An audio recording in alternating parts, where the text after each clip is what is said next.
going to stick a knight here. He takes it off. He takes the bishop. So he took it off this bishop. And he's threatening this pawn.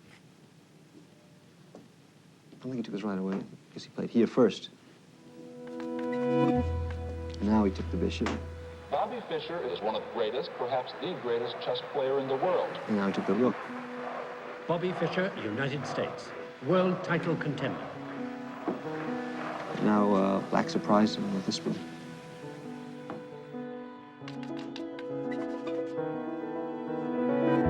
Bobby Fischer is an isolated man. Bobby Fischer's a strange man. People think that there's something wrong with the man. And then the king moves, takes the queen. The great Bobby Fischer is here tonight. Like a child, not a champion. His social life is a vacuum. The most arrogant man you're ever likely to meet. He takes it back, it gets checked. Looking for Bobby Fischer. Whatever happened to Bobby Fischer? Reclusive. Threatening this pawn, and it's a dead-loss game. Bobby Fischer is searching for It's asylum. really Fischer against the world. And here, White resigned.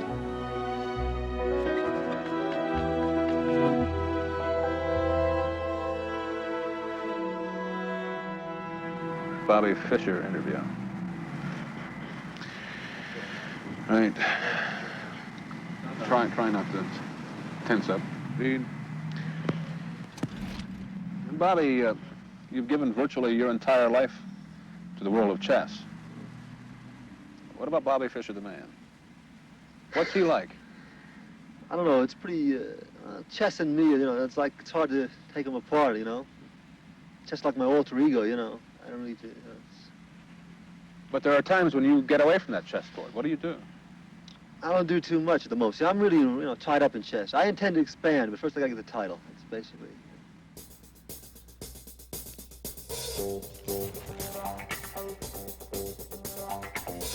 Bobby, what does it take to make a good chess player? Talent, skill, patience. You have to study a lot and work.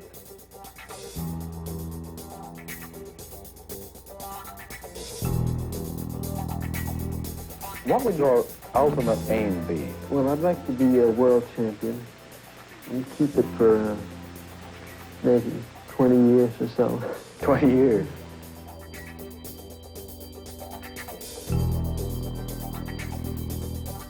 Fischer is to chess what Muhammad Ali is to boxing.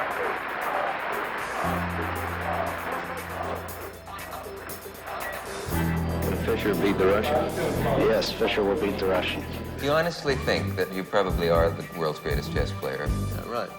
Yeah. In the 18-month period, in the run-up to his challenge to Boris Spassky, Fischer had beaten and in some cases destroyed some of the best Soviet players. Fischer was wiping away his opposition like flies. He went on a 20-game winning streak, which was unheard of in championship chess. Bobby Fischer was exciting not only the chess world, but the world. There's trouble in Northern Ireland. Henry Kissinger is shuttling to and from Vietnam. And against that competition, the chess dominates. In Moscow today, the Soviet Chess Federation called an angry news conference to denounce Bobby Fischer. General Motors recalls 500,000 Chevrolet Vegas, and Bobby Fischer, true to his recent erratic behavior, finished off Tigran Petrosyan of the Soviet Union, a former world champion. It was the best news story of the day. The victory gave Fischer the right to play the world's champion, Boris Spassky, another Russian, next spring. We all had hopes. We all wanted him to be world chess champion. The one person he was yet to beat was Boris Spassky.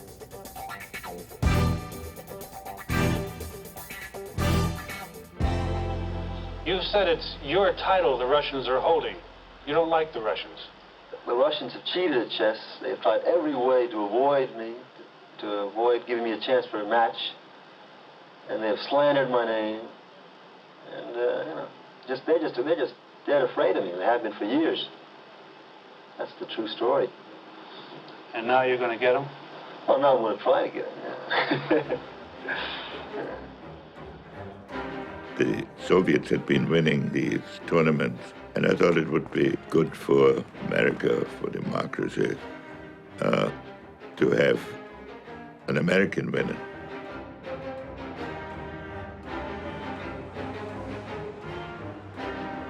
The stakes really couldn't be much higher politically, popularly in people's minds. You know, these were two enemies who were not fighting a real war, but were trying to outdo one another strategically all the time. We will not tolerate being pushed around. We have a design and the material assets to deal with the Soviet Union. Как никогда прочны международные позиции Советского Союза. And this little thing with me and Spassky, instead of, with bombs, handing it out over the board. One of the superpowers, the Soviet Union, had made chess its national sport. They had spent unlimited amount of money. They had hundreds of grandmasters. They won every tournament, every chess Olympiad. Я кричал: вы что там, обалдели? Что же вы уронили шахматный престиж? For communist regime, keeping the crown was very important ideologically. This communist state took over chess to use it as proof of intellectual superiority over decadent West.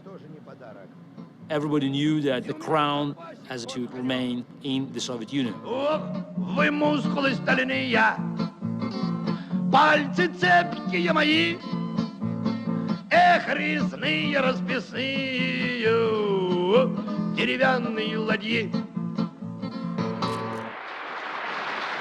In the Soviet Union, everybody of talent was cultivated, was given financial help, coaching.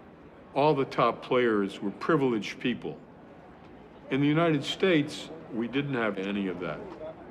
Every single one of us was on his own. And here came this lone American combating the might of the Soviet chess machine. National prestige was at stake. Fischer recognized that he was representing not only him, but the entire free world.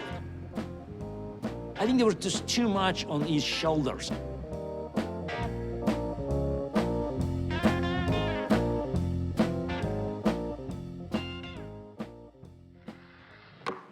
You tell us how old you are and where you're from. I'm 15, I'm from Brooklyn. He is 15 years old and he is from Brooklyn. All right? Will you show your headline to camera 3 and to Dick Clark, because we'll make him go to work on you. It says, teenager's strategy defeats all comers. This strategy, did it involve finances? No. Did you have any help? No. Did it all by yourself? Did it make people happy? Made me happy. This young man's name is Bobby Fischer, and already he is the United States chess champion. He is 15 years old and he has defeated the masters. He is the United States champion in chess. I met Bobby when I was 14 and he was 8 in one of the chess clubs in Manhattan. He was the youngest kid around. He was unassuming. He was well-mannered. He was a nice kid. His mother, Regina, she was a woman who had to work 2 jobs, single mom, supporting 2 children, Bobby and Joan. Regina was really the genius of the family. She spoke quite a number of languages, including Russian. She worked as a telegraph operator, a nurse, a welder. She actually got a PhD in hematology as well. She was an activist. She was a communist. And the FBI files on her are quite extensive. His mother was hounded by the FBI because they thought she was possibly a Soviet spy. This was a period when Jew and communists were equated. So his mother denied his Jewishness. His mother told him if he would be sitting on the stoop at 560 Lincoln Place, apartment 4Q, and somebody would come up to him and ask him a question, he would say, "I have nothing to say to you." That was the proper answer that his mother told him to say. You're from Brooklyn originally? Chicago, well, born in Chicago. Moved to Brooklyn when I was about 6. I lived on the coast. Were you playing chess by then? I learned in New York, yeah. What age? 6. When did you start to get serious about chess? Oh, when I was maybe 7. If you can think back to your childhood and all the things you did after school and on the weekends, and imagine just filling all that in with chess study, chess lessons, chess practice, chess competition.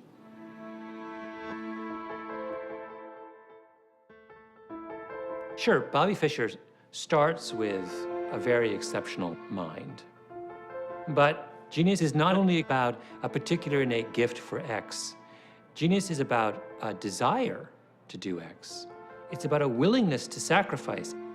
It's about an ability to develop that kind of obsessive interest in perfecting one's ability to do some task. People who studied expertise have looked at classical music composers, at surgeons, at chess players, interested in figuring out what do high achievers have in common. They have always, almost without exception, put in 10,000 hours of deliberate practice first. From very young, he was really living for chess. Even when he was eating, he would always have a chess board with him and study new variations. That love component is such an enormous part of the achievement of any kind of genius, because if it's dutiful, there's no way you can be that obsessive about it. There was nothing else he would rather do.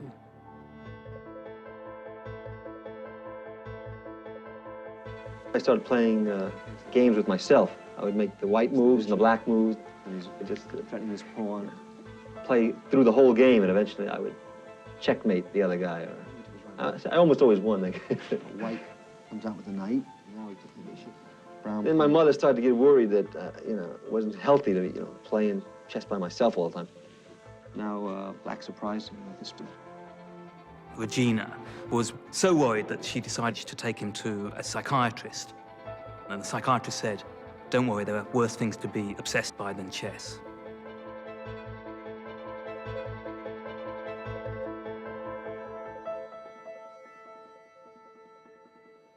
Everybody said to him, "What happened?" And he said, "One day I just got good." He was suddenly out of everyone else's league, and everybody knew it. Fischer would open a chess magazine, okay, like this. He would open it like this. He would say, okay, here, let's see, here, okay, here, okay, here. Now, it looks like he's just like looking at the pictures, right? That's what you think he's doing. No, he's not doing it. He's playing through the entire game in his head in a few seconds. Every move. He went from being my peer in chess to being the United States chess champion. A quantum leap. That's when he first became famous. This is 1958.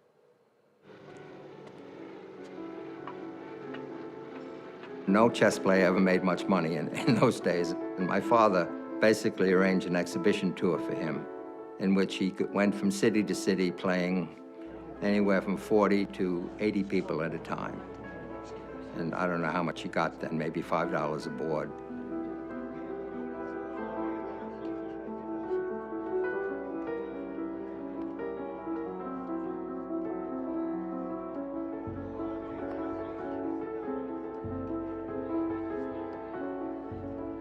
Regina decided that this was a way to the big time.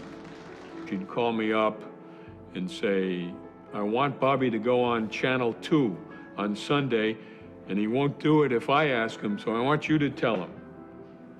He just wanted to learn the game, and she really wanted him to get publicity. Fame is definitely a mixed blessing, and almost everybody would admit that at some point in their life they wish they had it. Once it starts, it's fun, and the fun quickly wears off when you want to be alone, private and public. that's ever possible. But also, it's horrendous on the psyche for the young, because it totally distorts their world. He had all these people around who really wanted a piece of him, if they only wanted to be in his glow. And people have all kinds of motives, not always in his favor. They're trying to make money out of him. They're trying to be associated with him. They're talking behind his back, you know. He couldn't stand any of that. And particularly, he couldn't stand the press because he was such an individual. He was an ideal object for caricature.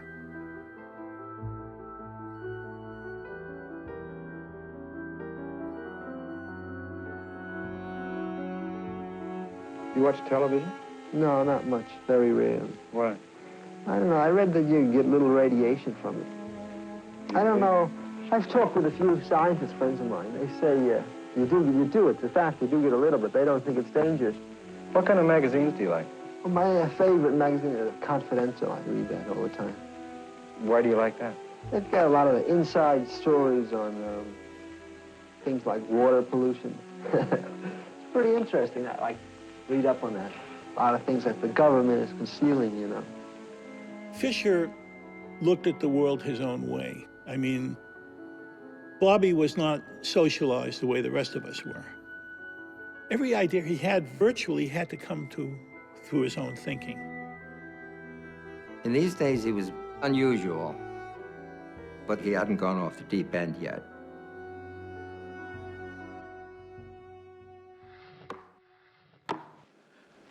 Boxing champions have been coming to the Catskill Mountains of New York for almost half a century to get in shape. But does a chess champion need to train physically? Take a look behind that window into the training headquarters of Bobby Fischer. Championship chess is a physically exhausting game. More than just a test of mind and will, it is a contest of physical endurance too. Bobby is 29, and he lives virtually a monastic life. He lives alone, always in hotel rooms that seem barely larger than chessboards. A lot of the time, he won't even answer his telephone. The television set is his window on the world. Exercise is part of it. I'm a world-class Olympic-level coach. I'm also a world champion in the bench press, and I've trained a lot of celebrities, but no one can match the fabulous Bobby Fischer. He was interested in the human body, how it performed, and how it could be more productive. He said, I want you to work on my grip. See this dynamometer? I want to squeeze this thing all the way to the end. I said, the world's strongest man has not squeezed 100 kilograms. He said, I'll squeeze 105. I said, why? When I shake that little Russian's hand, I want him to feel it. I started him off with a little swimming, racquetball, which we were quite good at, a little weight training. And I said, repeat this after me. I'm a winner. I'm a champion. I'm not a loser. And he says, why'd you put the loser thing in there? You know I'm a champion. Bobby is probably the most interesting person I've ever photographed. There he is, there's Bobby. And he said he to hold my breath like this, and it's, you know, it was good for his training. He was in training for Spassky. He asked me, what other jobs do? I told him I've just finished one on the New York Jets. Jets? They thought that was marvelous. They thought he wanted to hear all about it, how they train. And he said, you know, I've got to train like that as well.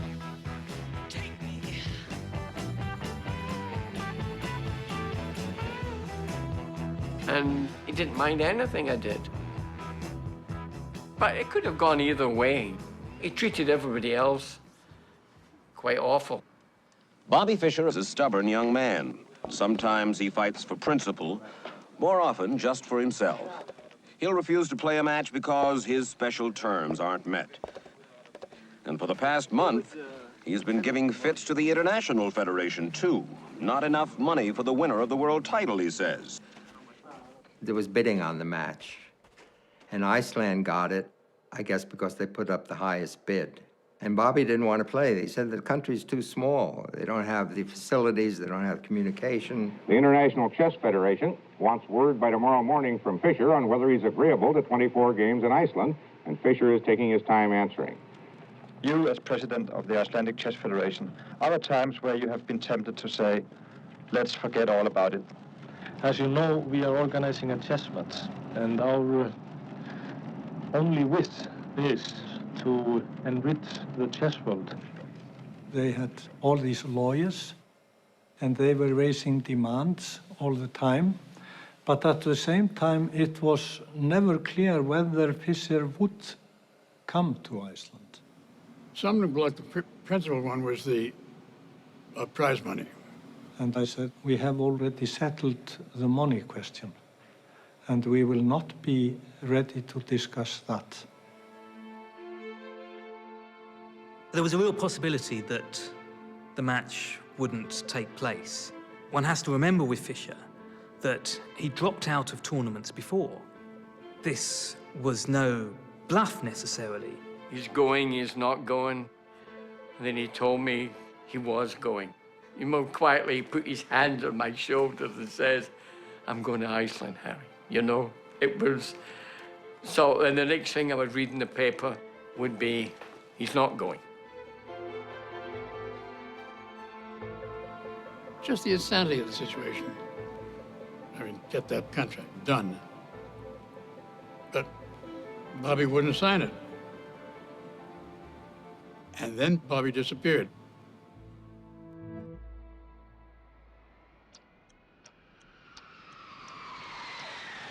Boris Spassky, the world chess champion, came to Iceland 12 days before the match scheduled to start Sunday. Spassky said he wanted time to get used to the place, without, incidentally, being constantly molested by newsmen.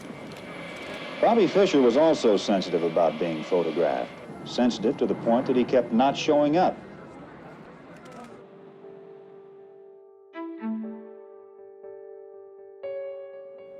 He was sitting in Pasadena, California, and my job, my personal mission, was to get Bobby to go to Iceland and play the World Championship match.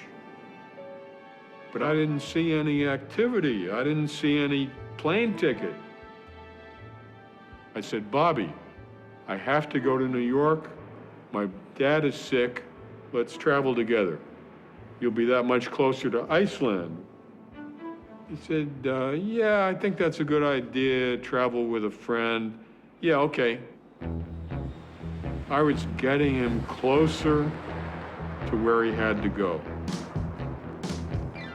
We took him to Kennedy Airport. We were headed for the Icelandic Airlines counter.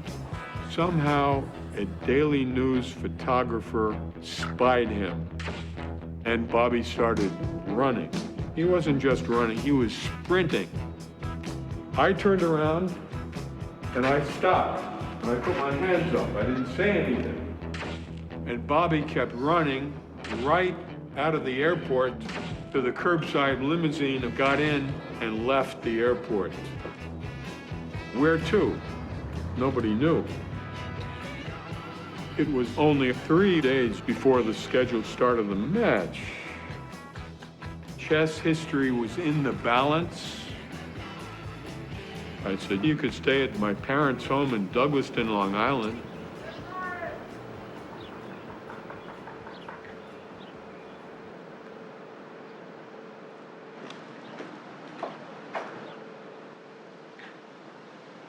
Don't think the bell works. It works. Can I ask what you're here for? Hi, where are you?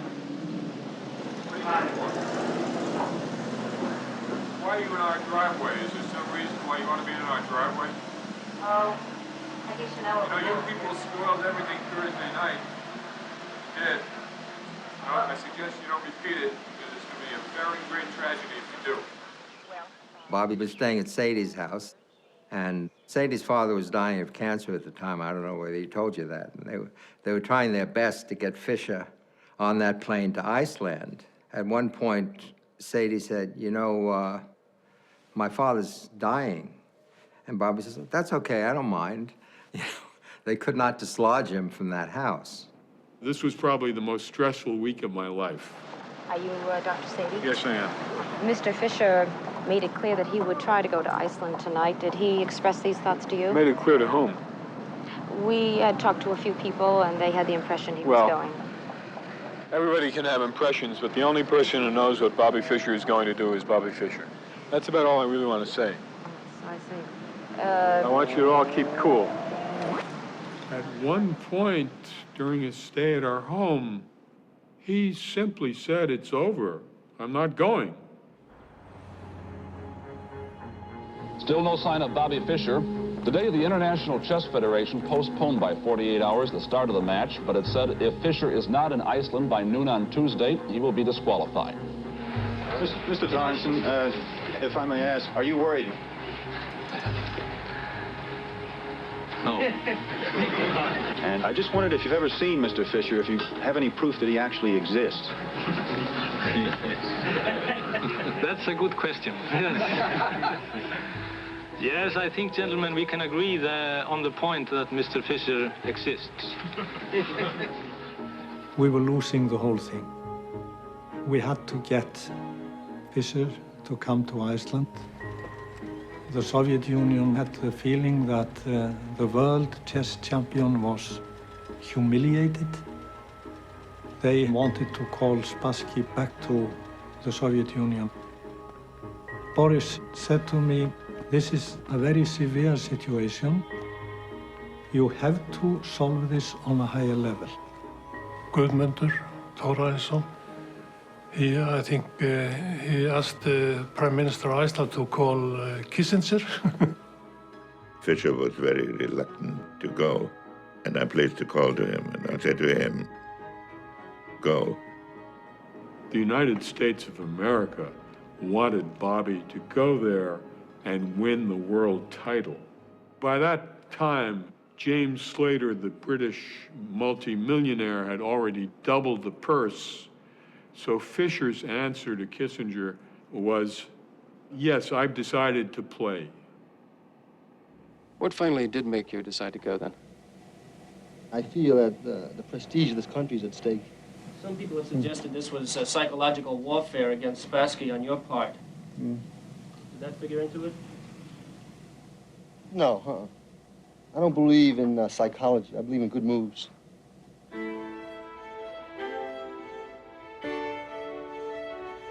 Bobby Fischer left New York for Iceland.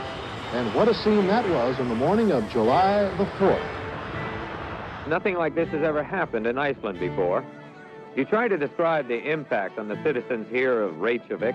It's probably about the same as if the promoters of the next Joe Frazier Muhammad Ali prize fight decided to stage their international extravaganza in Butte, Montana. One observer said the chess match was turning into the biggest thing to hit Iceland since Eric the Red. Though some people were still mad at Fischer, others approved of his holdout for more money. Well, he was fighting for all the chess players of the whole world, I think. He's tedious, he's arrogant, he's inconsiderate. Basically, people think that there's something wrong with the man. We wanted to receive him as a king. But Bobby saw all the crowd coming against him. So he just rushed down the ramp to the first car in the convoy.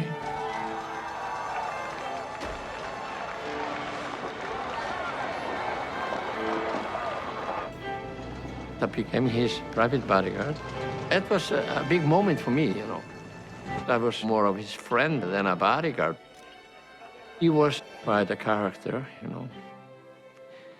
He could be gentle, but he could be like a volcano sometimes. And it was better to know when to speak and when to keep quiet, actually.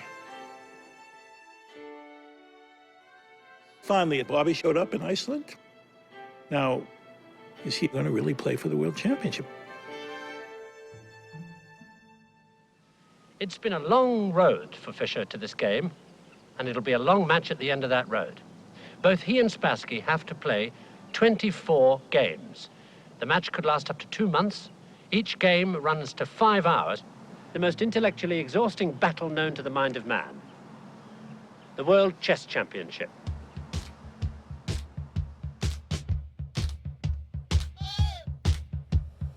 We had the Icelandic government, the Icelandic president, the ambassador of the Soviet Union, the ambassador of the United States, and many foreign guests. The theater was full. Regularly scheduled programs will not be seen at this time, so we may bring you the following sports special. ABC Sports presents the World Chess Championship match between Boris Spassky, the defending champion from the Soviet Union, and 29-year-old Bobby Fischer, the challenger from the United States. It was the Super Bowl. The audiences were gigantic. People stayed home from work. People were lining up in front of TV sets in department stores. There were chess groupies. On Times Square, they were showing the game live. It was that important. Let's find out from you, Larry, if there are any late-breaking developments. They might fuss around with the chess pieces and the size of the board and the lighting, but I'm fairly confident the match will start on time. Boris Spassky, the world chess champion, was there with all his assistants. But Fischer was not here. The clock has now been started. It was officially 5 o'clock in Reykjavik. Spassky is obviously anxious about the whereabouts of Mr. Fischer. Bobby was nowhere to be seen. And all of us despaired.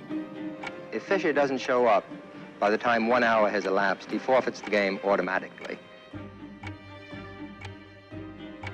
Oh, there he goes now. He's just played one, pawn to queen 4.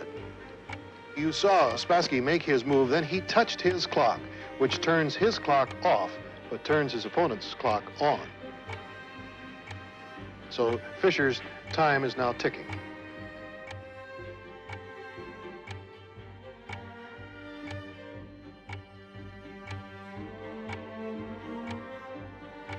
There was no certainty that even though this was the biggest match of his life, he would actually show up. See, many people think that his antics were designed to upset Spassky, to discombobulate Spassky, which they did, but I don't think that was their intent. I don't think any of this was directed against Spassky. It was his own inner demons that he was fighting. Unpredictable Bobby Fischer. Nobody really knows why Bobby Fischer does or does not do anything. The most individualistic, intransigent, uncommunicative, solitary chess master of all time. He has no permanent home. Fischer is a nomad. Speaks to almost no one. No contact with his family. Troubled childhood. He hasn't seen his mother in over 10 years. Is your mother still living? Do you get a chance to see her very much? I haven't seen her in a few years, yeah. What about your father? No, I don't see him. Are they living together? No, her. I never talk about my father. That's what Fischer said. I never talk about my father. This was what led me to realize that there was something special about Fischer's father that nobody else knew. Regina Fischer has a 900-page FBI file, and one of the things it reveals is that Bobby Fischer's father was not Gerhard Fischer, as had been supposed and as the family had allowed to be known. In fact, Bobby Fischer's father was a man named Paul Nemenyi. Gerhard Fischer, who was officially listed on the birth certificate, never came to America. Regina and Paul Nemenyi met at a university near Denver, and they had an affair. Regina moved on and took the baby Bobby with her. Regina often, because she was destitute and needed help, would go to social service agencies and ask for help. Paul Nemenyi would show up and consult with the social workers because he was very concerned about Bobby. He said that Bobby, even at a very young age, was a very upset child. He was afraid that he wasn't being raised right. Later, when Bobby moved to New York City, Paul would come and take him out to restaurants and would admonish him for having bad table manners. and would basically act towards him in the way that a father would. One day, Bobby asked his mother, "Where's Paul? Why isn't he coming around anymore?" When Nemanja died, that's when his mother told him he was his real father. He learned about it only about the time he was 9 years old.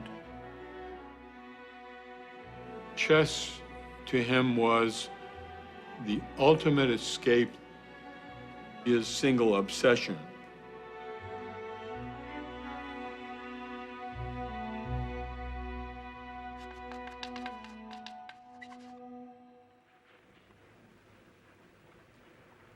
Well, Spassky is waiting.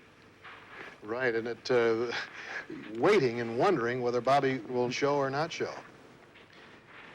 And there's absolutely dead silence in the hall. Spassky is pacing, he's nervous, and... Wait, here comes Fischer, coming on the stage saying that he was caught in traffic. And I think Spassky was visibly relieved. And also perhaps pained. It didn't look like this match would happen, but finally it happened. And it was phenomenal. How do you spell relief, okay?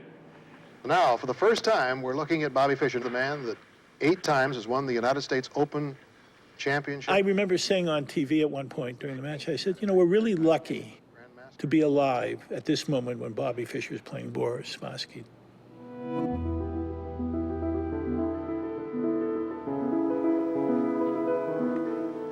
There's his first move, 1 knight to King Bishop 3. Very non-committal. Now watch, see Fischer turn around here? Yeah. He's checking to see that camera location. And now he goes over to protest those cameras being there. There's Lothar Schmidt in the background. Bobby said, "I feel disturbed. I cannot have that, please."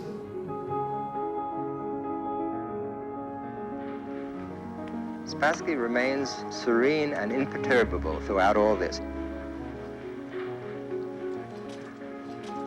The first game started out with some minor psychological games in the opening, but then it calmed down, and the position that we reached after 28 moves seemed like a complete draw. It seemed like they're gonna agree to a draw shortly and move on to the next game. All the pieces were traded. They got into an end game. Each side had a bishop and a bunch of pawns. It was very easy. It was a dead draw. The position reached a very even position, virtually symmetrical. And Fischer went haywire. He did something that hardly anyone would do except a rank amateur. He grabbed a pawn, allowing his bishop to be trapped. He made a colossal beginner's blunder. He took a pawn, which allowed Spassky to trap his bishop. We couldn't believe it. This looks like an error, but this is Fischer playing the move. There must be more to it than that. There must be an explanation.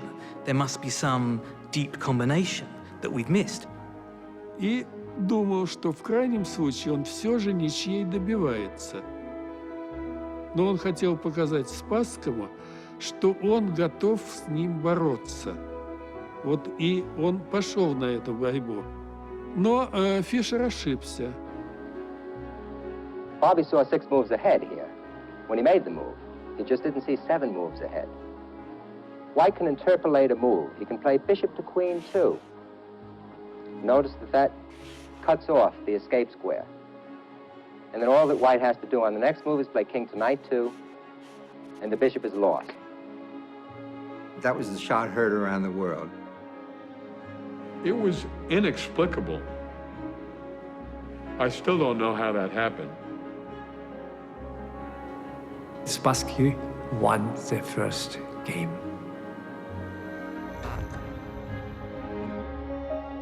You had to get to 12.5 points, the best of 24. A win is 1, a loss is 0, and a draw is 1/2.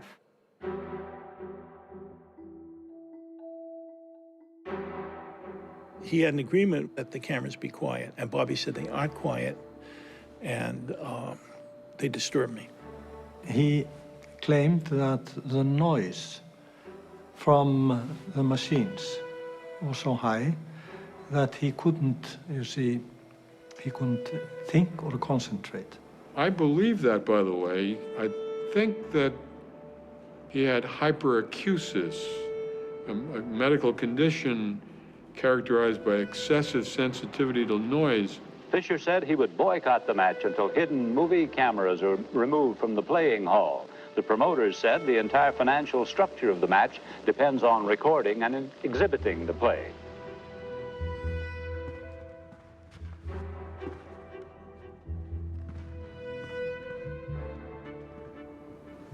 He asked to put the camera away.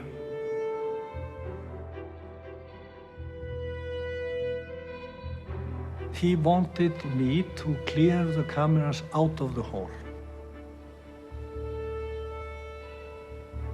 And I said no.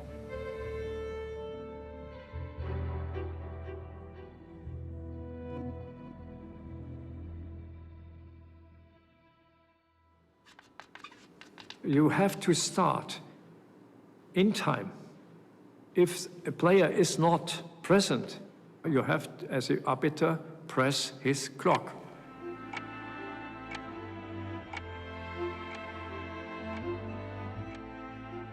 Fischer had been known to quit matches over trivia.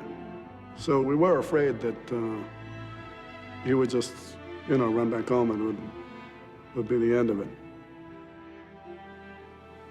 Bobby did not show up. I had, as the arbiter, to forfeit him, and for a moment I thought, did I made the right decision? Was it fair? Was it correct? But it was necessary. There was no other way. This night I remember that I have been woken up by tears in my eyes, that I, as an arbiter, had to destroy a genius.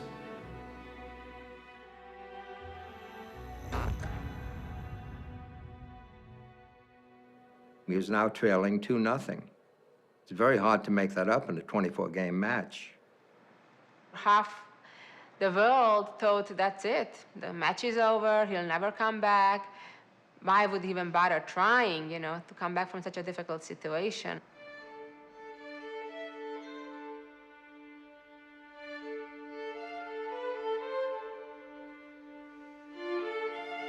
During the match, he would knock on my door about 1 or 2 in the morning. We'd just walk and walk.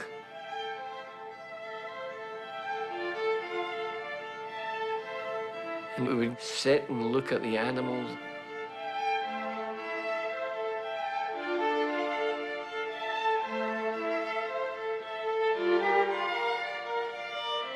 He loved animals.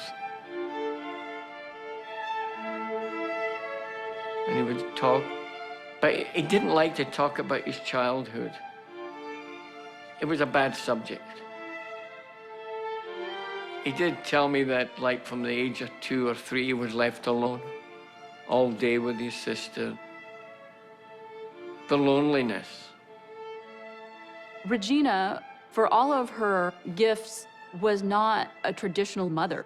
She was a person who moved her kids around from place to place, even every few months when they were really little. There was obvious conflict between Regina and Bobby from an early age. He didn't like to have his mother around. She would end up having to send his sister Joan abroad with him on tournaments. He wouldn't play if his mother was along.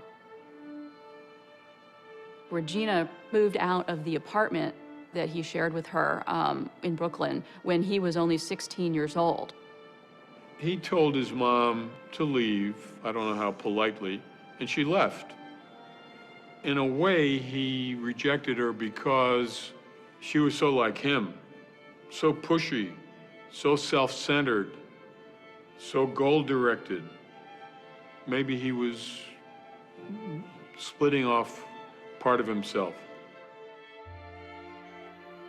In 1960, Regina went to Europe to get her MD degree, and Bobby would have still been living on Lincoln Place in Brooklyn then. I went to his apartment a couple of times, and it was roach-ridden. It was a walk-up tenement. He had chess books all over the place, and he was just in a complete state of disarray. The fact is, his mother left him. Think about yourself. If suddenly your father wasn't there and your mother disappeared, said goodbye,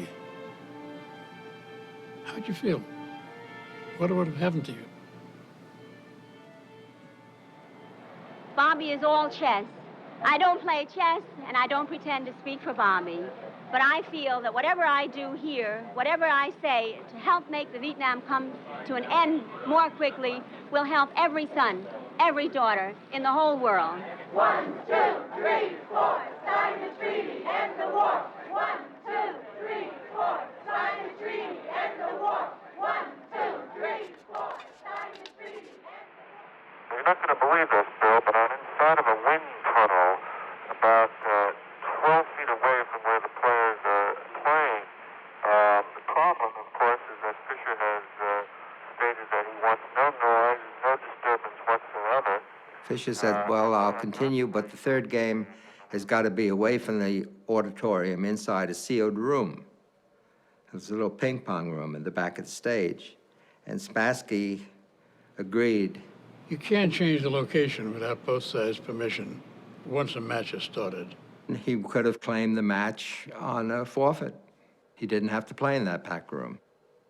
If he hadn't, Fischer would have not played, and the match would not have continued.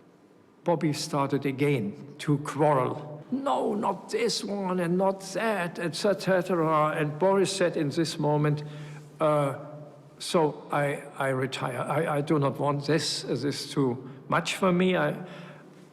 If so, we end the match. The two boys were standing together at the table, and I took them here, both, pressed them down on the stool. Now you play. Boris automatically made his first move. The game could still be watched by a closed-circuit TV camera. The audience was in the hall, and they could follow the game move by move.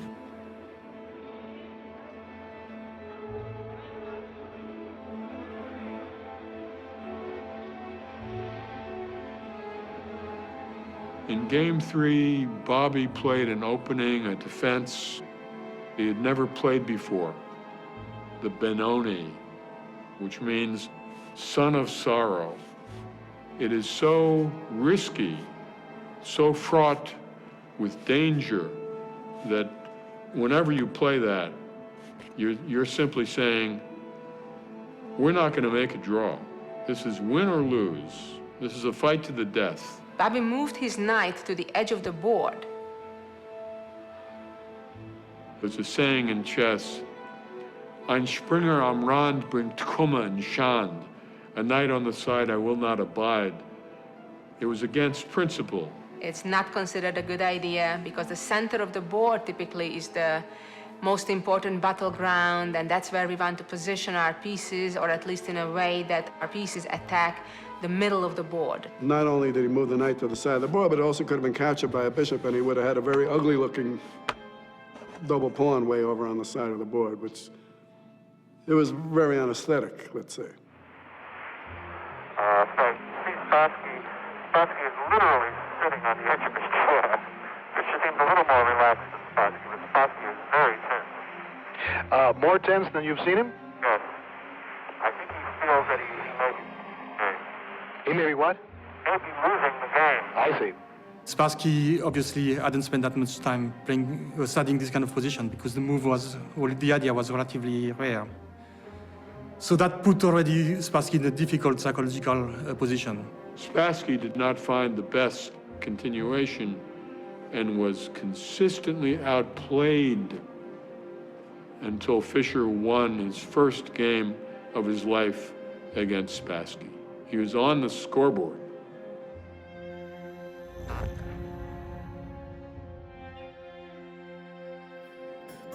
What do you think of Bobby Fischer? I like him. I like his style. Are you following the game? Yes, I am. American chess players are behind Bobby 100%, and they're all anxious to see him get in there and win the championship. Do you think that Fischer will win for the first time over the Russian champion? I think Fischer will win because he's playing for $200,000. But if Spassky wins, most of the money will go to the Russian government. People sat in bars betting on what the next move was going to be, the way they bet on whether there's going to be a hit in a baseball game. That's when chess really exploded. Move me on to any black square. Use me anytime. Tell me what turns you on about chess? What? Do you hope to be as good as Bobby Fischer one day? Well, I'd hope to, but I doubt if I would be. Why? Well, I just think Fischer's just about the best player in the world. Not very many people can get to be as good as he is. We're watching the looming presence of Boris Spassky and Bobby Fischer, as sketched by Leroy Neiman, noted artist and a familiar face to Wide World. Leroy is here with me at the Wide World studio in New York, and he's going to be sharing some of his artistic impressions with us in just a minute. Larry, I thought going up there to that chess match would be like watching the grass grow, but it was far more exciting than I ever expected it to be. Well, I thought it was pretty exciting, too. Right. It was just like the Ali Fraser fight all over again.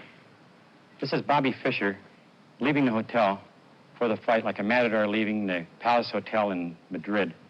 On stage, the tension is developing. It's a real prize fight. That's when he's a fighter. And this right hand is like it struck and drew blood on Spassky.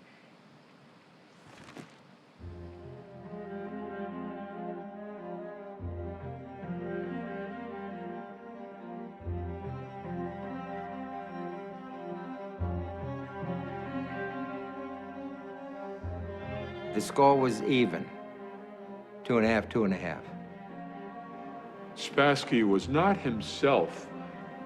All these shenanigans had affected him adversely. He was not playing his true game. Полный разгром, фиаско. Почему Спасский был, в какой-то степени упрям? Потому что, когда встречается двое, я повторяю, и когда кто-то что-то уступает, нету вакуума психологического. Если ты уступил, то это место занял другой. Вот так произошло в третьей партии. К нам поступила, наверное, масса писем, в письмах говорилось прямо: следите за Фишером, он вот то-то, то-то, то-то делает. They believed that the chairs had been wired and the lighting fixture to destabilize Boris's concentration. That's when Boris cracked. Spassky complained that there was some radiation which was affecting him. During the match, I felt myself quite unusually, like before. So that was the reason to be for myself. I'm not suspicious man, to become suspicious. There might be something in the chair. There might be something on the surface of the chair. There might be something in the light.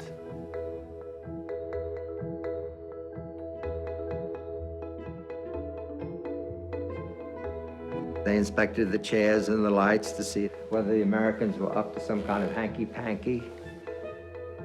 They found 2 dead flies, and that was it.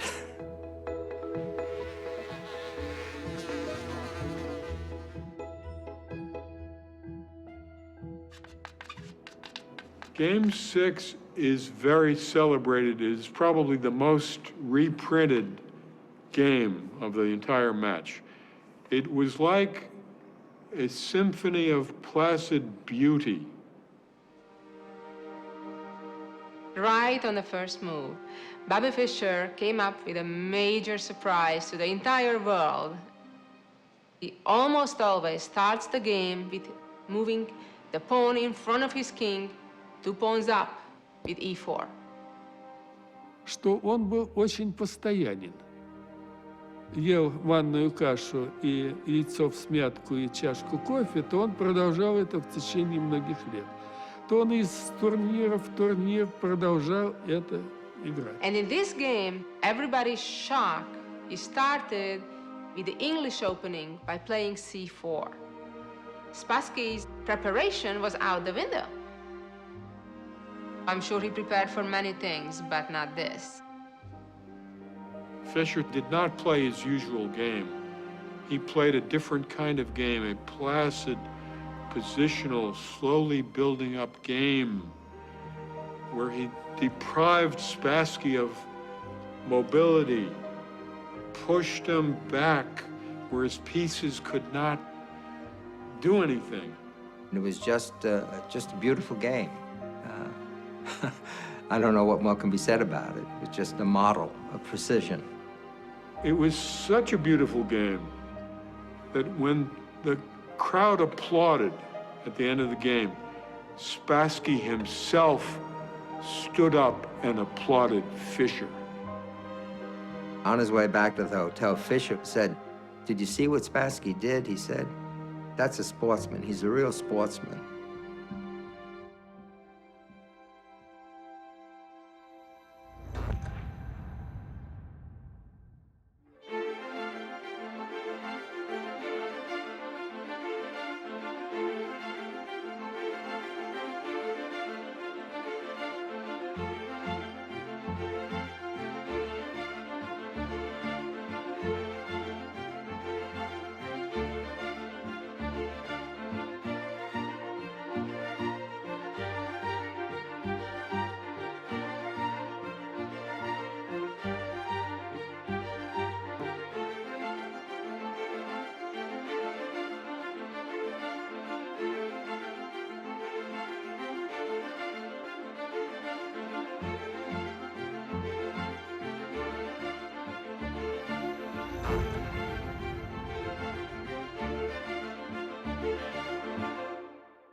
Game 21 reached move 40, the move at which the game was adjourned for the two players to go and study it.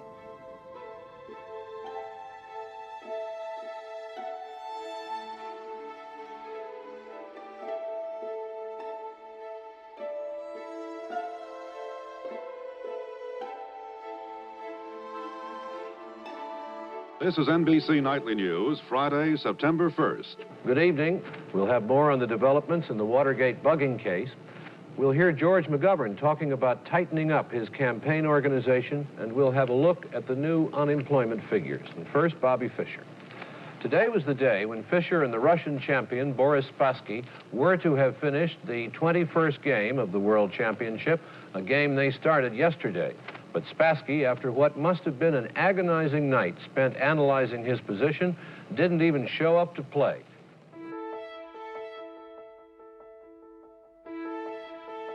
I was going to photograph Spassky in the morning. He came straight over to me, shook my hand, and said, "There is another world champion. His name is Robert James Fischer." I went back to the loft leader, to Bobby's room, and I told him Spassky just retired. And I want to be the first to congratulate you. Congratulations. How you feel, babe? Tell us how you feel about it. You said you were going to do it. Listen, will you talk to us, Bobby? Bobby, roll the window down. Bobby wanted to get away because they were banging on the door and all that. Just to beat it out into the hills. Someone brings up the New York Post, and it says, "Bobby is the champ."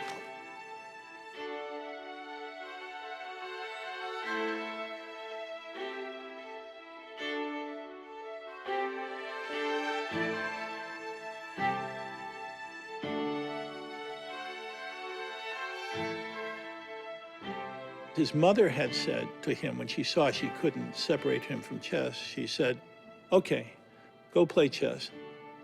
When that's over, you can start your life. You can do something important." NBC News correspondent Dick Schaap was in Iceland today, and here's what Fischer said. How does it feel now? You have the world championship. You're the best in the world at what you've devoted your life to. How does that feel inside? Feels pretty good, yeah. I mean, my goal now is to play a lot more chess. I feel I haven't played enough chess.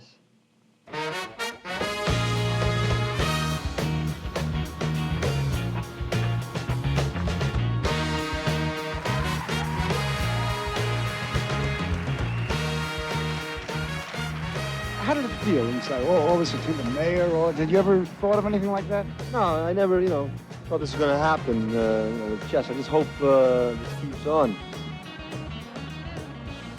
I just had a premonition that something awful was going to happen to him. I didn't know what it would be, but I didn't feel good about it. One of Fischer's problems was that after the match, he was supposedly better known by the population of the world than anyone except for Jesus Christ. And he was a guy who treasured his privacy. He had a problem.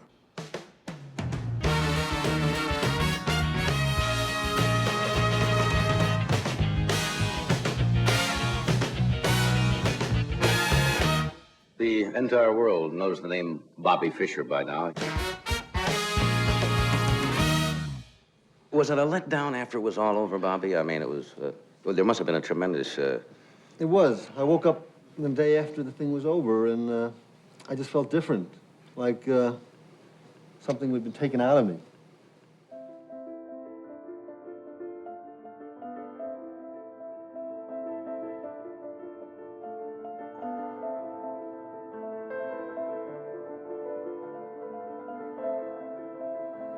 He didn't really, after he won, know what he wanted to do with his life. He reached an end point when he was 29. He was 29 years old, and he hadn't had a childhood.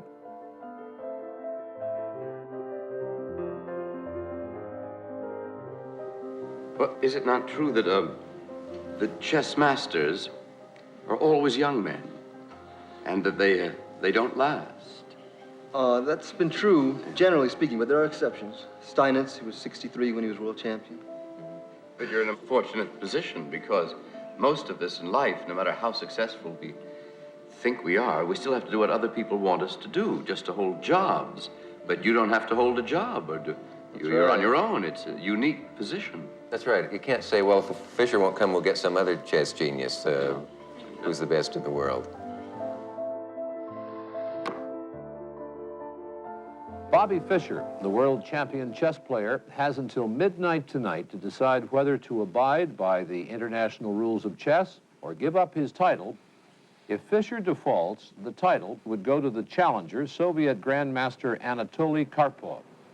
He wanted probably to play the kid from Russia, Karpov, and beat him. I mean, it would be an easy task. On the other hand, part of him knew he could lose, and that's death to Bobby. He didn't want to risk that. So what came out was a series of new demands on the rules. First of all, I like to play matches without draws, and they're going to have to increase the prizes if they want me to play. Once I get the title, they want me to play a match for the title. I'm not going to just play for what their minimum prizes are. Accepting all Fischer demands was unacceptable politically for the Soviet Chess Federation. Barring a very unlikely last-minute change of heart by Fischer, Anatoly Karpov becomes the new champion by default. The World Chess Party gave him about 95% of what he wanted. But that was it. He didn't defend his title. I think he was unable to cope with his own invincibility. He got more or less scared to sit down again in front of the board and risk losing. But only he who never plays never loses. We all felt disappointed that he'd let chess down, he'd let the American masters down. Yeah, we all felt kind of a betrayal.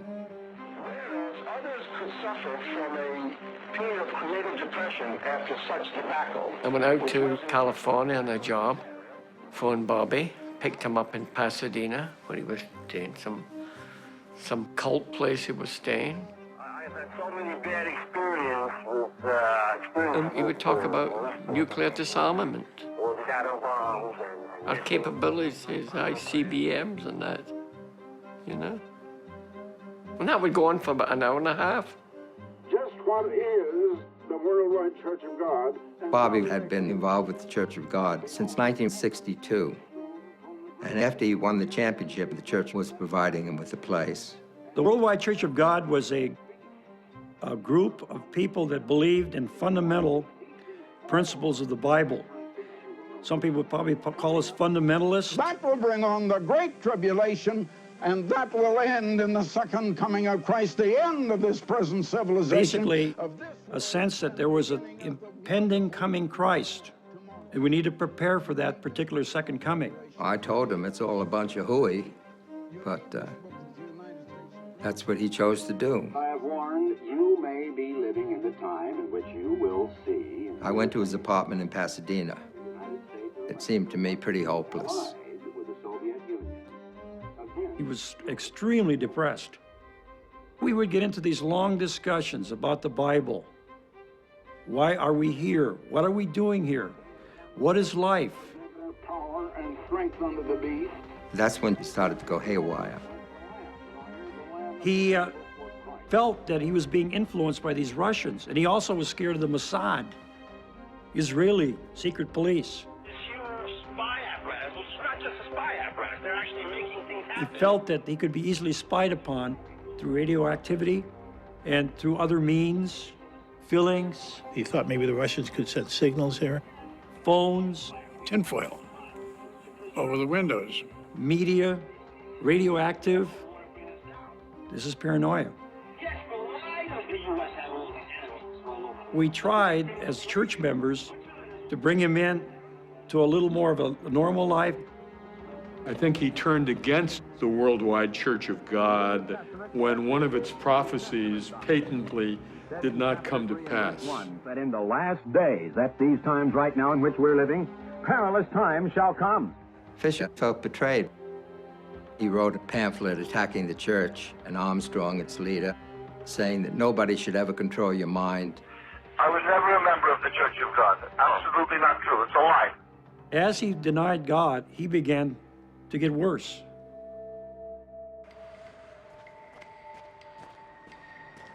He started to go astray.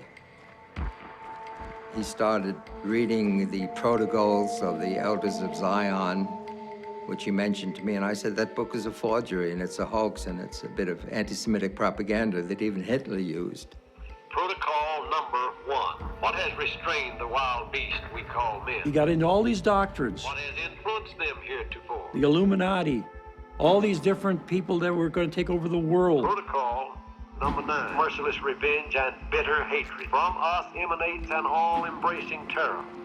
We began to see less of Bobby because we didn't want to expose our children to the famous uncle who's become fulminating anti-Semite. Hitler said in Mein Kampf that the Jews are not the victims, but they're the victimizers. We could be having dinner and he would suddenly start thinking about the Jews did this and the Jews did that, and in our house it was just unacceptable. They're actually making things happen and causing revolutions and killing people all over the world. We start mixing fish with humans and anything's possible. His mother was Jewish. His real father was Jewish. It's complete madness. The question is, how could a Jewish kid become an anti-Semite? Paranoid psychosis. He had false fixed ideas of a very widening conspiracy against him. It was as if he were at war with himself. He became a recluse. Fischer watchers refer to it as the wilderness years.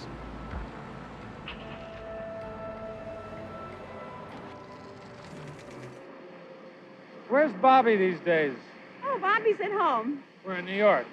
Well, I don't think that I want to get onto the subject of Bobby. You know how Bobby feels about it. Last conversation we had enraged him.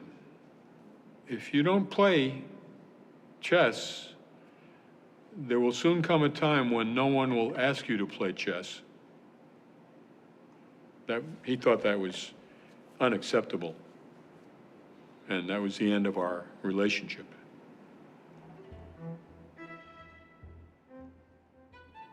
If you look throughout history, there have been a disproportionate number of extremely talented chess players who've also had serious psychological issues. You are putting yourself in a world that is infinite. It's abstract. You are, in essence, reshaping your mind. If you understand that in the first move of a chess game, each player has 20 possible moves. If you multiply 20 by 20, that means there are 400 different possible chess positions after the first move. The tree becomes with a lot of branches, you know, that you start with one move, and on that one move there are several options. Then all of a sudden it becomes a jungle. The number of all positions that theoretically can occur in the game of chess is something like 10 with 45 zeros. It's like the number of atoms in the solar system. You're trying to anticipate what your opponent might do, and you don't know what he might do, so you're thinking of all the different possibilities. A good chess player is paranoid on the board, but then if you take that paranoia to real life, it doesn't play so well. You end up seeing your real world according to the confines of chess. There were some that came to a sad end. I mean, we like to think that chess didn't cause that, but maybe it didn't. An individual with an unbalanced tendency, by becoming a chess monomaniac, will throw himself over the brink. Yeah, we have some examples where people of exceptional abilities were infected by this mental illness. Victor Korchnoi claimed to have played a match with a dead man. He even provided the moves. Rubinstein. Rubinstein jumped out the window because the fly was after him. Wilhelm Steinitz. Steinitz was in an institution. Steinitz in late life thought he was playing chess by wireless with God Almighty, and had the better of God Almighty. Carlos Torre took all his clothes off on a bus. And the probably greatest name, the greatest impact on the game of chess in the 19th century belonged to an American player, Paul Morphy. Unfortunately, there's some resemblance with Fischer. Paul Morphy was an American player who stunned the world with his chess play. And then at age 26, he wandered the streets aimlessly, he muttered to himself, he became a paranoid schizophrenic. His tour in Europe in 1858, 1859 was one of the most unforgettable events in the history of chess. And then Morphy stopped playing chess. There are many similarities between Morphy and Fischer. People are always going to equate their names together. They both gave up the game at the height of their powers. And disappeared into a world of neurosis, of psychosis.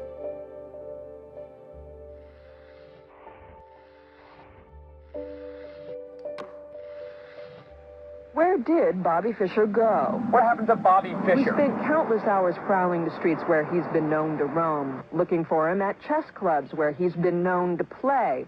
Ultimately, the Now investigation was successful. We found Bobby Fischer. The quest paid off.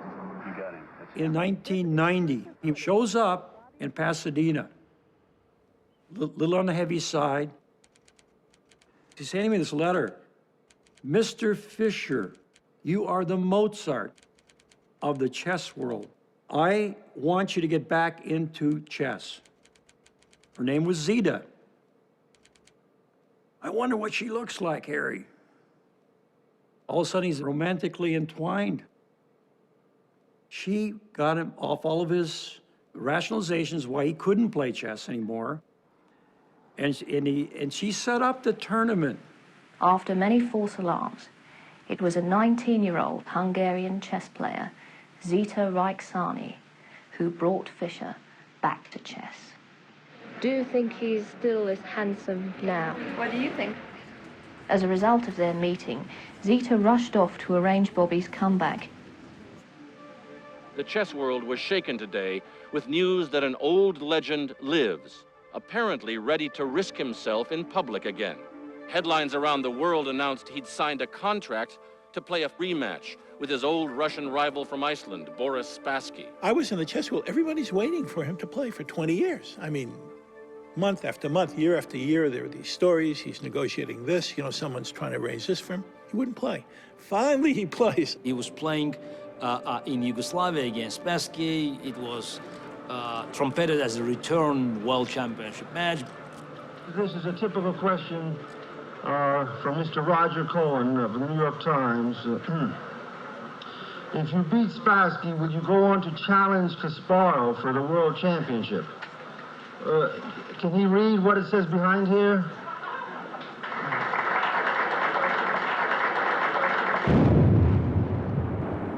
The match took place in Yugoslavia during the middle of the Yugoslav war, and by participating, Fischer broke a UN-backed embargo.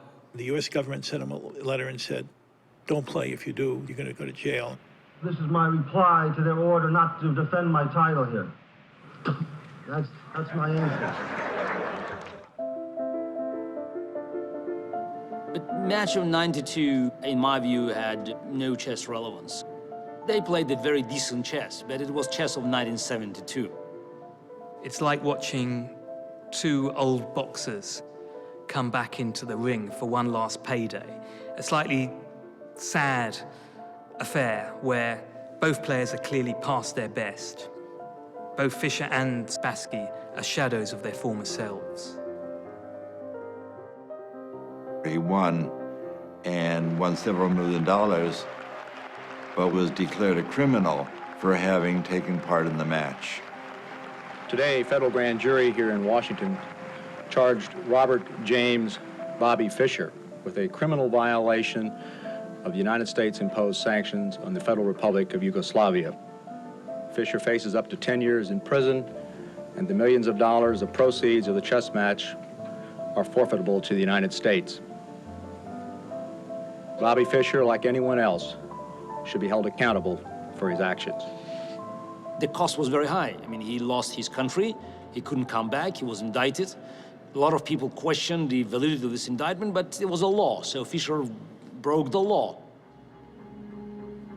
He couldn't come back in the country. They were out to arrest him, so he became an expatriate. They said if I return, I will be arrested, and if I'm convicted, it could be millions of dollars and 10 years in prison for playing chess, which is absurd, I saw him in Yugoslavia, but it was pointless. It was he was gone. It was no longer a story. I knew Zita. I knew her personally. And she was a nice girl, but who knows what he did there?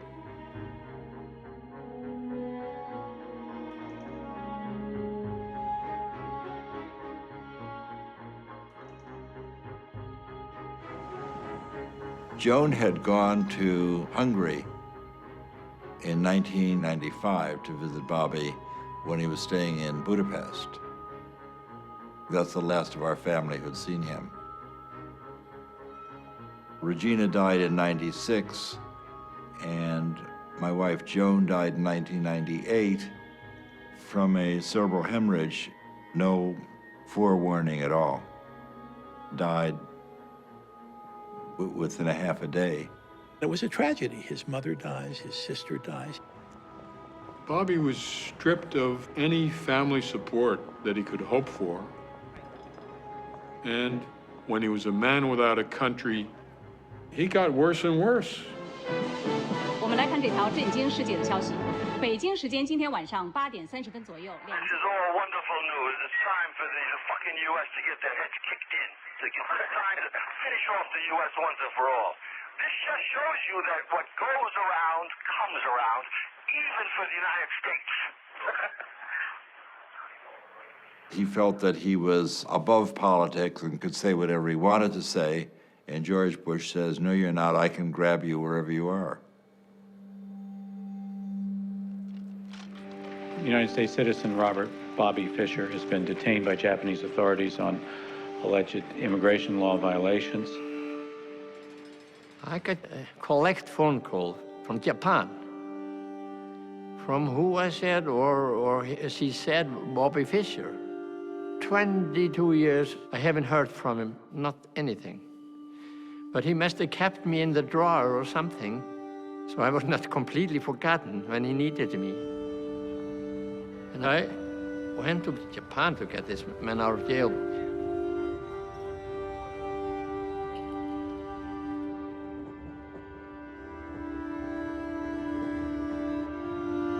When I saw him there, that was on his birthday.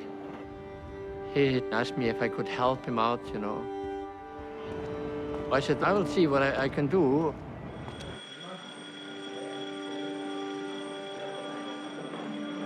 Yfirmaðurinn hann segir það að Bobby Fischer hann yrði leystur úr haldi til land sem reiðubúið til að veita honum ríkisfang. Iceland has stood up and offered him residency. Iceland has stood up and given him passport.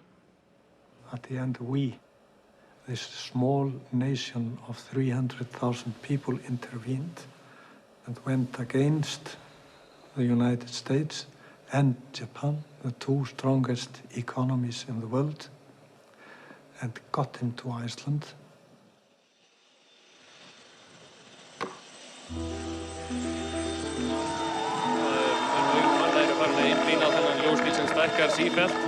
Þarna örþreyttur Bobby Fischer borð ásamt unnustu sinni og föruneyti eins og Páll Magnússon sagði.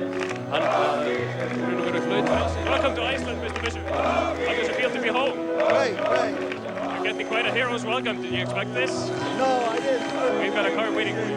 This is your first time in Iceland in quite a few years. You weren't that thrilled the first time around. Think it will be better this time?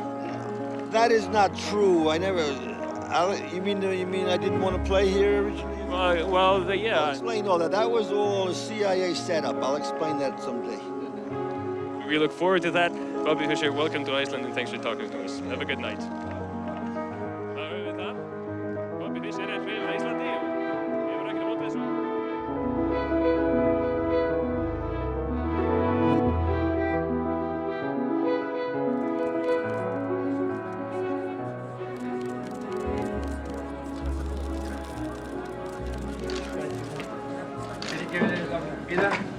Sorry for keeping you waiting. How does it feel to be a free person? Oh, it feels great. You got a wonderful country, wonderful fresh air, very fine people, excellent food, plenty of room. What's next, Bobby?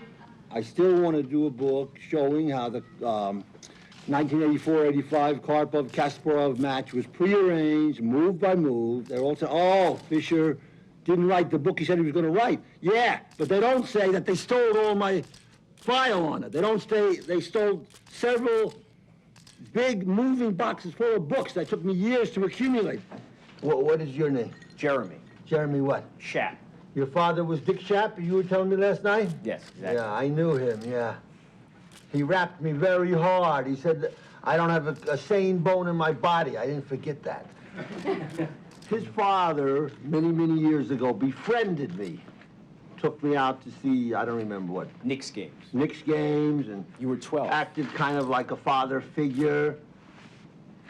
And then later, like a typical Jewish snake, he had the most vicious things to say about me. I have to object, Bob. Okay. Did you read the article where he said I don't have a sane bone in my body? Honestly, I'm not sure if I read it, but I know that he said it. Yeah. And honestly, I don't know that you've done much here today, really, to disprove anything he said.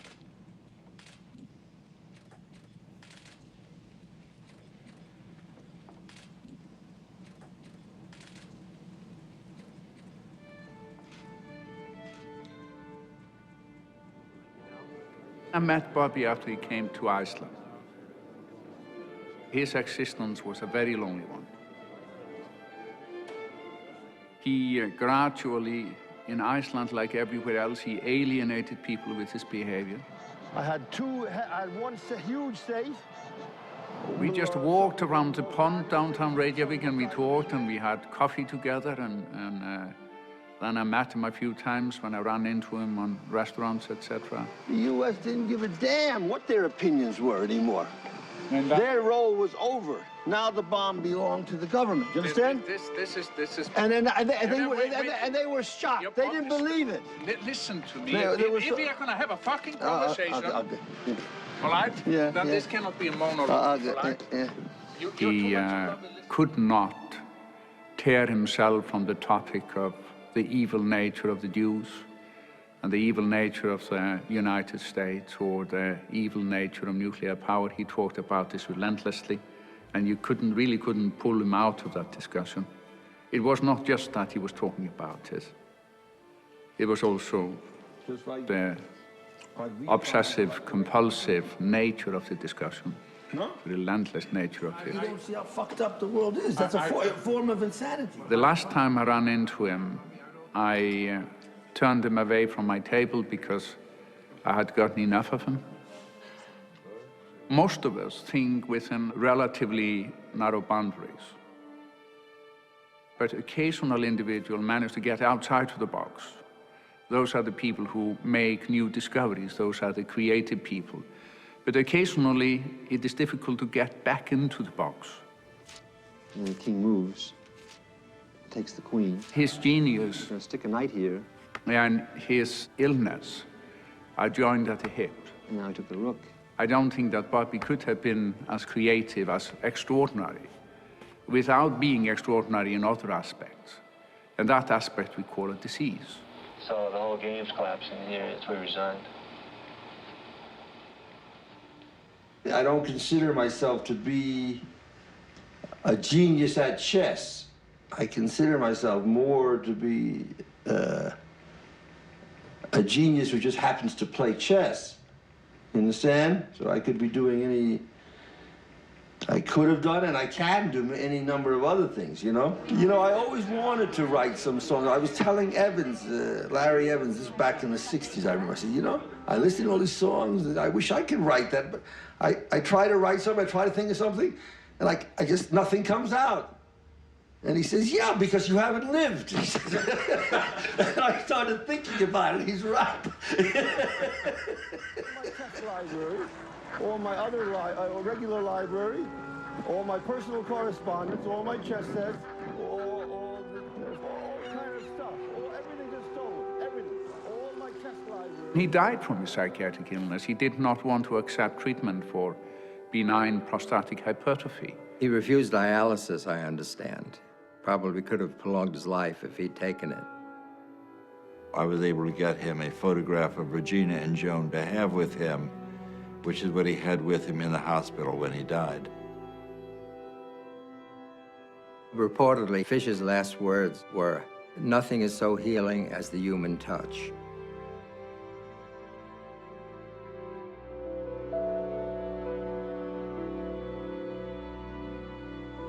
The former world champion of chess, Bobby Fischer, has died. His career reached its height during matches with his nemesis, Boris Spassky, back in 1972. American chess superstar Bobby Fischer has just died. Former world chess champion Bobby Fischer has died. Considered by many as the greatest chess player of all time. Bobby Fischer dead at the age of 64.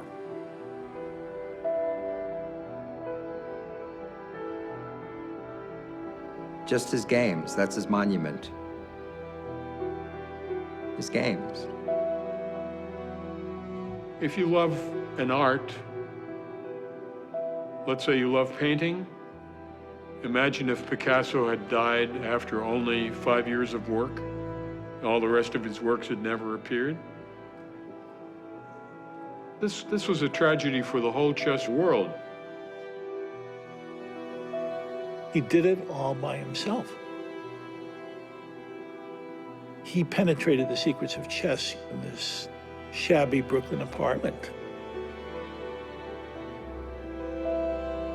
He was the best player who ever lived. Bobby Fischer, sound roll 3. Right. Speed.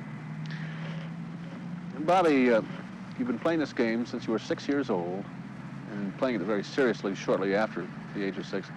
Did all this concentration to the exclusion of other activities, did this bother you? Do you think this deprived you of anything growing up? Maybe, yeah, to some extent, yeah. Like what? Well, it would have been better, you know, a little more balanced, yeah. And maybe, you know, a little more rounded, you know, but what can you do?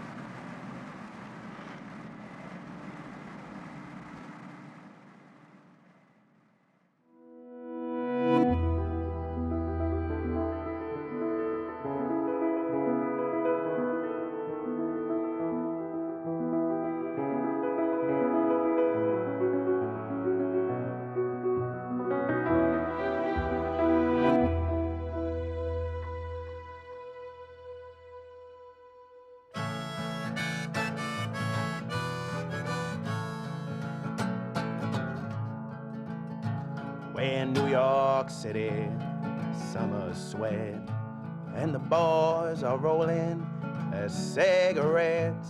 The girls are singing into their phones, but Bobby Fischer is all alone. The parks are buzzing with the birds and the bees. Friends are hugging in twos and threes. Lovers are kissing and exchanging their rings, but Bobby Fischer's playing 18 Kings.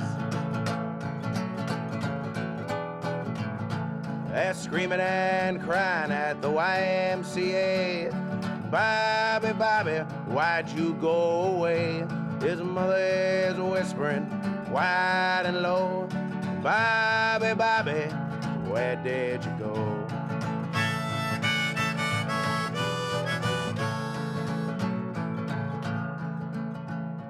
Newspapers roll all over the town, from the glistening sky tops to the filth on the ground. They bang and explode all over Times Square. Bobby is gone and no one knows where. Is he in London? Is he in Spain? Has he cut off his hair? Has he changed his last name? Is he under that rock? Is he behind that tree? Oh, Bobby, Bobby, where can you be?